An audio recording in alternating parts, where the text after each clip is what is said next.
Class 8, ये class 8 की math है, क्लास 8 है, चैप्टर 3 है और इंट्रोडक्शन करेंगे आज हम।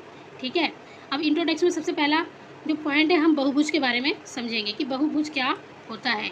बहुभुज, ये बहुभुज क्या होता है, इसके बारे में हम जानेंगे और समझेंगे। ठीक है, तो बेटा इस चैप्टर में ना हम चतुर्भुज को समझेंगे कि चतुर्भुज किसे कहते हैं, चतुर्भुज की क्या विशेषताएं होती हैं।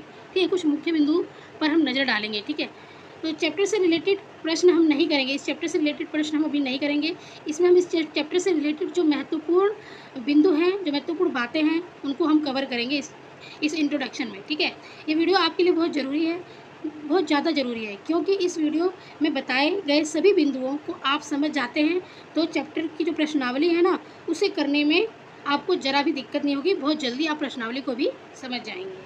तो ठीक है बच्चों, तो वीडियो को बिल्कुल भी स्किप मत करना और ध्यान से पूरा ही बिना स्किप किए हुए पूरा वीडियो देखना है आपको। और अगर वीडियो अच्छी लगती है तो प्लीज़ आप अपने दोस्तों के साथ भी शेयर कीजिए, और अगर चैनल पर नए हैं तो चैनल को सब्सक्राइब कीजिए और बेल आइकन पर प्रेस कर लीजिए, नोटिफिकेशन बेल आइकन पर प्रेस कर लीजिए, ताकि जब भी कोई भी नई वीडियो अपलोड हो तो सबसे पहले आपके पास नोटिफिकेशन पहुंच जाए। तो सबसे पहले हम देखिए जानेंगे कि बहुभुज। अब बहुभुज की जो परिभाषा वो है रेखाखंडों से मिलकर। जो बहुभुज की परिभाषा है वो ये है कि रेखाखंडों से मिलकर बना बंद वक्र बहुभुज कहलाता है। अब देखिए इसमें जो है ना, आपको दो चीज़ समझना जरूरी है, एक है रेखाखंड और है ये वक्र। ठीक है, इन दोनों को आपको समझना बहुत ज़रूरी है। तो देखिए रेखाखंड का मतलब ये होता है कि जैसे मैंने यह शुरुआत बिंदु, ये अंतिम बिंदु, अब मैं इस बिंदु को इस बिंदु से मिलाने के लिए एक रेखा खींचती हूँ, इसी को रेखाखंड कहते हैं। ठीक है, इसी को क्या कहते हैं, इसी को ही रेखाखंड कहते हैं। अब इसमें बोला है कि अब देखिए ये वक्र, अब हमें दूसरा पॉइंट, रेखाखंड तो आप समझ गए किससे कहते हैं, सीधी रेखा। ठीक है, दो बिंदुओं को मिलाने के लिए खींची गई रेखा को हम रेखाखंड कहते हैं। अब हम वक्र के बारे में समझेंगे। यहाँ है परिभाषा, रेखाखंडों से मिलकर बना बंद वक्र बहुभुज कहलाता है। बंद वक्र भी है, पहले आप वक्र समझ लिए। जैसे कि मैंने ये रेखा खींचा, इसे हम कहते हैं वक्र। जैसे कि ये मैंने खींचा, ये भी एक वक्र है। जैसे मैंने ये खींच दिया, ये भी एक वक्र है, बंद वक्र है। अब इसमें रेखाखंड तो सीधी कोई है ही नहीं, सीधी रेखाखंड नहीं है ना। जबकि यहाँ पर क्या है, बहुभुज की परिभाषा की रेखाखंडों से मिलकर, रेखाखंड से मिलकर बनना चाहिए, इस वक्र से मिलकर नहीं बनना चाहिए। ठीक है, वक्र से मिलकर नहीं बनना चाहिए। तो इसमें से ना कोई भी बहुभुज नहीं है। अब देखिए जैसे यहाँ पर ये रेखाखंडों से मिलकर, ये सीधी रेखाखंडों से मिलकर, सीधी रेखाखंडों से मिलकर एक ये बहुभुज बना है ना। तो इसे हम बहुभुज कहेंगे। ये देखिए ये रेखाखंडों से मिलकर बना हुआ है। ठीक है, इसमें कोई भी ऐसा घुमाव वाला नहीं है, कोई भी घुमाव वाली रेखा इसमें नहीं है। तो जो भी घुमाव वाली रेखा होती है इसको हम वक्र बोलते हैं, इसी को हम वक्र बोलते हैं। ठीक है, ये घुमाव वाली रेखा को ही हम वक्र बोलते हैं। अब यहाँ पर बोला है कि रेखाखंडों से मिलकर बना बंद वक्र बहुभुज कहलाता है। तो रेखाखंड से मिलकर जो बनेगा ना, तो उसको हम बंद वक्र बोलेंगे, इसको हम कहेंगे बंद वक्र। ठीक है, अब ये वक्र तो है पर बहुभुज नहीं है, रेखाखंड से बना हुआ वक्र नहीं है ये। ठीक है, ये वक्र है पर ये दूसरा वक्र है, रेखाखंड से बना हुआ वक्र नहीं है। अब जैसे कि मान लीजिए एक और यहाँ पे बहुभुज है, अब जैसे एक और मैंने बना दिया, ये भी सीधी रेखाखंड से बना हुआ है। देखिए ये सीधी रेखाखंड है ना, इसमें कोई भी घुमाव वाला नहीं है, लेकिन फिर भी ये बहुभुज नहीं है, बहुभुज बंद वक्र नहीं है। क्यों नहीं है, क्योंकि इसमें ये जो है इसका सिरा ये खुला हुआ है ना, ये सिरा इसका है खुला हुआ है, तो इसीलिए ये बंद वक्र बहुभुज नहीं है। तो बच्चों सेकंड पॉइंट जो है विकर्ण। ठीक है, अब विकर्ण के बारे में हम जानते हैं, क्या जानते देखिए क्या परिभाषा विकर्ण की, किसी बहुभुज का विकर्ण उसके किन्हीं दो शीर्षों को जोड़ने से प्राप्त रेखाखंड है। ठीक है, किसी बहुभुज का विकर्ण, देखिए जैसे मान लीजिए ये एक बहुभुज है। ठीक है, जैसे मान लीजिए ये एक बहुभुज है, दूसरा बिंदु, पहला बिंदु तो हमारा इंट्रोडक्शन का बहुभुज, दूसरा बिंदु है विकर्ण। अब ये हमारा एक बहुभुज है, किसी बहुभुज का विकर्ण उसके किन्हीं दो शीर्षों को जोड़ने से प्राप्त होता है। तो देखिए एक शीर्ष तो ये हो गया, अब एक शीर्ष ये है, तो इस शीर्ष में इस शीर्ष को अगर जोड़ती हूँ तो ये हमारा एक रेखाखंड बन गया। ठीक है, ये एक रेखा है, यही है विकर्ण। एक शीर्ष से दूसरे शीर्ष को जोड़ने से जो हमें प्राप्त रेखाखंड होता है ना, उसी को हम विकर्ण कहते हैं। और जैसे इस शीर्ष से मैंने इस शीर्ष को जोड़ा तो जो लाइन मिली मुझे, जो रेखा मिली, इसी को हम विकर्ण कहते हैं। ठीक है, इसी को हम क्या कहते हैं? विकर्ण। तो तीसरा पॉइंट है बच्चों, तीसरा पॉइंट क्या है देखो कि बहुभुजों के प्रकार। बहुभुजों के प्रकार, अब बहुभुज के कौन कौन से प्रकार होते हैं? पहला प्रकार हम पढ़ेंगे कि पहला प्रकार पढ़ेंगे अवतल बहुभुज। कम से कम एक कोण 180 से ज़्यादा हो। अवतल बहुभुज कम से कम एक कोण 180 से ज़्यादा हो। तो देखिए इसको हम कैसे करते हैं, आकृतियों के थ्रू, एग्जाम्पल के थ्रू। तो देखिए सेकंड जो हमारा था ये अवतल बहुभुज। तो देखिए अवतल बहुभुज हम किसे कहते हैं, पहले तो ये देखिए जिसमें 180 डिग्री से ज़्यादा कोण हो। तो देखिए हमारे पास ये आकृति है, ठीक है। अब जैसे मान लीजिए यहाँ पर ये कोण है, ये 180 डिग्री से ज़्यादा बन रहा है, 180 डिग्री से ज़्यादा का बन रहा है। ठीक है, अब 180 डिग्री किस कोण को कहते हैं? कैसे बनता है 180 डिग्री का कोण? जो एक सीधी रेखा, जैसे मान लो जो यहाँ पर कोण बनता है ना, वही 180 डिग्री का कोण होता है। तो अब ये देखिए 180 डिग्री से ये ज़्यादा का कोण बन रहा है ना। तो ये क्या हो गया हमारा, ये क्या हो गया हमारा 180 डिग्री से, इसको इस तरीके से देखिए, ये 180 डिग्री से ज़्यादा का कोण बन रहा है ना। तो ये हो गया हमारा अवतल बहुभुज। ठीक है, अवतल बहुभुज हो गया हमारा ये, है ना। अब जो अगला स्टेप है, अगला बिंदु जो है वो है उत्तल बहुभुज। अब उत्तल बहुभुज की क्या परिभाषा है? सभी कोण 180 डिग्री से कम हो। अब सभी कोण 180 डिग्री से कम हो तो देखिए इसकी आकृति कैसे बनेगी। जैसे मान लीजिए यहाँ पर हमारे पास है ये वर्ग है, ठीक है। अब देखिए इसमें ये भी 90, वर्ग में क्या है, सारे भुजाएं इसकी समकोण होती हैं, चारों भुजाएं इसकी बराबर होती हैं, यही होता है ना समकोण में। तो ये भी 90 डिग्री, ये भी 90 डिग्री, ये भी 90 डिग्री, ये भी 90 डिग्री, है ना। तो ये सारी भुजाएं क्या है, 180 डिग्री से कम है ना। 90 है, ये 90 90 90 समकोण होता है ना। ये वर्ग है, वर्ग में क्या है, एक भुजा क्या होती है, ये सब पे 90 डिग्री का कोण है, ये भी चारों भुजाएं बराबर होती हैं और आमने सामने वाले कोण भी बराबर होते हैं वर्ग में। तो ये हमारा है उत्तल बहुभुज, ठीक है। अब हम आगे करेंगे, आगे कौन सा पॉइंट है देखिए। अब हमारा आगे वाला पॉइंट है समबाहुभुज। देखिए अभी हमने उत्तल बहुभुज के बारे में अभी समझा आपने, ठीक है। ये हमारा उत्तल बहुभुज था, एक वर्ग बनाया। अब वर्ग में क्या आमने सामने की भुजाएं बराबर होती हैं, जो यहाँ कोण बनता है ये 90 डिग्री का बनता है, ये 180 डिग्री से कम का है, इसीलिए ये उत्तल बहुभुज है, ठीक है।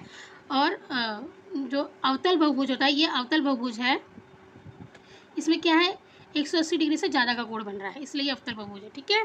अब हम करते हैं समबाहुभुज। सभी कोण एवं भुजाएं बराबर होती हैं, ठीक है।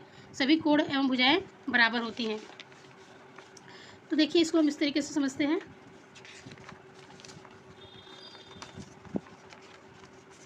जैसे कि मान लीजिए हमारे पास ये वर्ग है, ठीक है। तो ये हमारे पास बहुभुज है, ठीक है। अब इसकी ये चारों भुजाएं क्या होती हैं, ये बराबर होती हैं, है ना। इसकी चारों भुजाएं सही बराबर होती हैं और सारे ये कोण बराबर होते हैं, है ना। इसके सारे भुजाएं बराबर होती हैं और चारों कोण बराबर होते हैं, प्रत्येक कोण इसका 90 डिग्री का होता है ना। तो ये हमारा क्या है, समबाहुभुज है, समबाहुभुज है। प्रत्येक कोण इसका होता है 90 डिग्री का और भुजाएं सारी आमने सामने वाली बराबर होती हैं, चारों भुजाएं बराबर, ये 4 है तो ये भी 4, ये भी 4, ये भी 4 होगा, ठीक है। अब हम अगला पॉइंट करेंगे विषम। अब हम अगला करेंगे विषम बहुभुज। अगला पॉइंट है हमारा विषम बहुभुज। विषम बहुभुज न तो भुजाएं बराबर हों और न तो भुजाएं बराबर होती हैं और न कोण बराबर होते हैं। तो देखिए ये इसकी आकृति कैसे बनेगी हमारी। जैसे मान लीजिए ये हमारे पास एक आकृति है, ठीक है।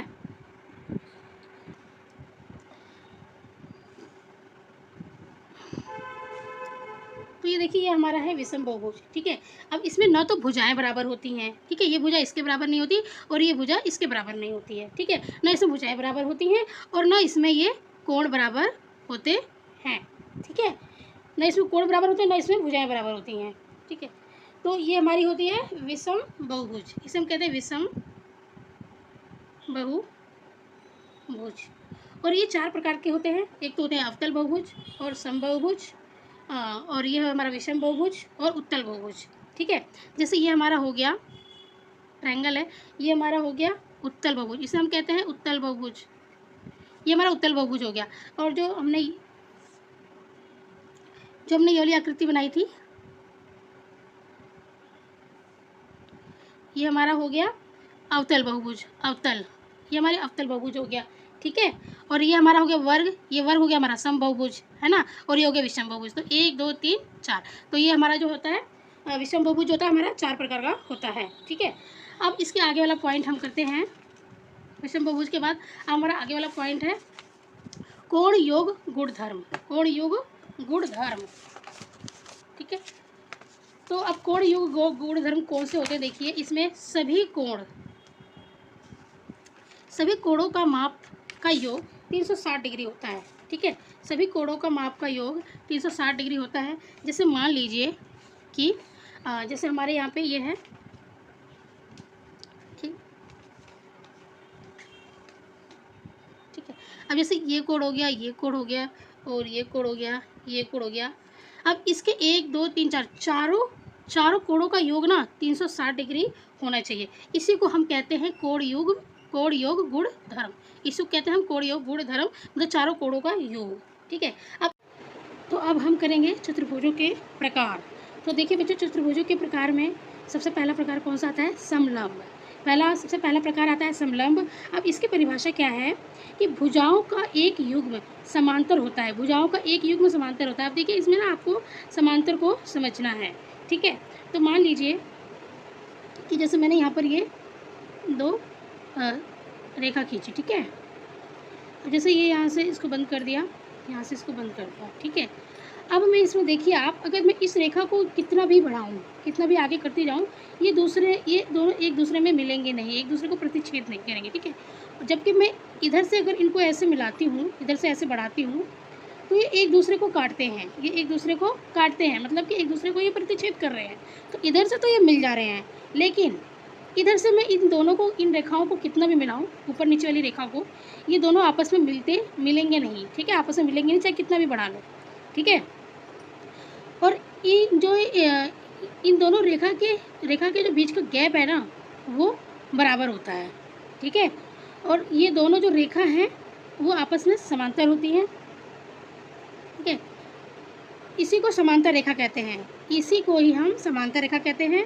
तो यही परिभाषा है कि समलंब चतुर्भुज कब होता है, जब भुजाओं का एक युग्म समांतर हो। तो हमारा ये जो युग्म होता है ये क्या है, ये समांतर है। ठीक है, एक युग्म क्या है हमारा, समांतर है। ठीक है, ये प्रतिच्छेद तो नहीं कर रही है, एक दूसरे को मिलेंगे नहीं, आगे तक जाओ कितने बढ़ाओ मिलने वाली नहीं। हाँ, इधर से बढ़ाओगे तो ये प्रतिच्छेद करेंगे एक दूसरे को, लेकिन इधर से नहीं। तो ये दोनों जो रेखा है आपस में समांतर है, इसी को कहा जाता है कि भुजाओं का एक युग्म समांतर। ठीक है, अब हम इसका नेक्स्ट बिंदु करते हैं पतंग। अब पतंग के प्रकार का जो चतुर्भुज होता है वो देखो कैसा होता है, विकर्ण एक दूसरे पर लंब हो। अब देखिए पतंग, तो हम पतंग के आकार का चतुर्भुज बना लेते हैं। ठीक है, अब इसने बोला विकर्ण एक दूसरे पर लंब हो, तो देखिए ये जो विकर्ण है ये एक दूसरे पर लंबी तो होते हैं, ये एक दूसरे को प्रतिच्छेद करते हैं, है ना। ये वाली रेखा हमारी ये है विकर्ण की, और ये वाली रेखा हमारी ये है। तो ये एक दूसरे पर लंब तो है, 90 डिग्री का कोण तो बन रहा है ये। ठीक है ना, तो ये इस तरीके से एक दूसरे पे लंब हो गया, ये लंब हो गया इस रेखा पे, और ये लंब हो गया इस रेखा पे। ठीक है, और इधर से 90 डिग्री का कोण हो गया इस रेखा पे, और इधर से 90 डिग्री का कोण हो गया इस रेखा पे, तो एक दूसरे पे लंब है। ठीक है, अब देखिए हमारा जो तीसरा पॉइंट है, आसन भुजाओं का एक युग्म बराबर होता है, आसन भुजाओं का एक युग्म बराबर होता है। तो देखिए जब ये आपस में एक दूसरे को प्रतिच्छेद कर रही हैं, तो जो ये आसन भुजा कौन सी होती है, जो ये वाली भुजा, सम्मुख भुजा को हम कौन सी कहते हैं, आसन भुजा। जैसे ये आसन भुजा होती है, जैसे ये जिस माप की ये होगी उसी माप की ये भी होगी, जिस माप की ये होगी उसी माप की ये होगी हमारी आसन भुजा। ठीक है, आसन भुजाओं का एक युग्म बराबर होता है। अब हम नेक्स्ट समांतर चतुर्भुज, अब हम करेंगे समांतर चतुर्भुज। अब हम अगला पॉइंट करते हैं समांतर चतुर्भुज। समांतर चतुर्भुज, तो देखिए बच्चों, समांतर चतुर्भुज की क्या परिभाषा है? सम्मुख भुजाओं का प्रत्येक युग्म बराबर हो। सम्मुख भुजाओं का प्रत्येक युग्म बराबर हो। तो इसका मतलब क्या है? जैसे कि मान लीजिए ये एक चतुर्भुज है, ठीक है, ये क्या एक चतुर्भुज है, तो सम्मुख भुजाओं, यहाँ बोला है सम्मुख भुजाओं का प्रत्येक युग्म बराबर हो, मतलब सारे। तो जैसे इसके बराबर ये वाली भुजा होनी चाहिए, इसके बराबर ये वाली भुजा होनी चाहिए, ठीक है। इसका ये इसकी पहचान है, ठीक है, समांतर चतुर्भुज। तब जाके ये हमारा समांतर चतुर्भुज होगा, है। इसकी ये भुजा इसके बराबर होनी चाहिए और इसकी ये भुजा इसके बराबर होनी चाहिए। समांतर चतुर्भुज का मतलब है कि आप रेखा को कितना भी आगे बढ़ा लो, कितना भी आगे बढ़ा लो, ये आपस में मिलेगा नहीं, ये आपस में रेखाएं मिलेगी नहीं। ये इसका पहला गुण है, ठीक है, ये इसका पहला गुण है। अब देखिए, समांतर चतुर्भुज का मतलब है कि आप रेखा को कितना भी बढ़ा लो, मिलेगी नहीं आपस में ये, ठीक है। अब इसका जो दूसरा गुण है, इसका दूसरा गुण है सम्मुख भुजा और कोण बराबर होते हैं। इसके सम्मुख भुजा और जो कोण होते हैं ना, सम्मुख भुजा मतलब ये और ये जो कोण होते हैं ये क्या होते हैं? बराबर होते हैं आपस में, ठीक है। ये सम्मुख भुजा हो गई और ये कोण हो गए, ये दोनों क्या होते हैं? ये बराबर होते हैं। ये इसका दूसरा पॉइंट है, ठीक है। इसका मतलब क्या हुआ कि अगर ये 60 का है, ठीक है, अगर ये जैसे ये 60 का है तो ये भी 60 का होगा, ठीक है।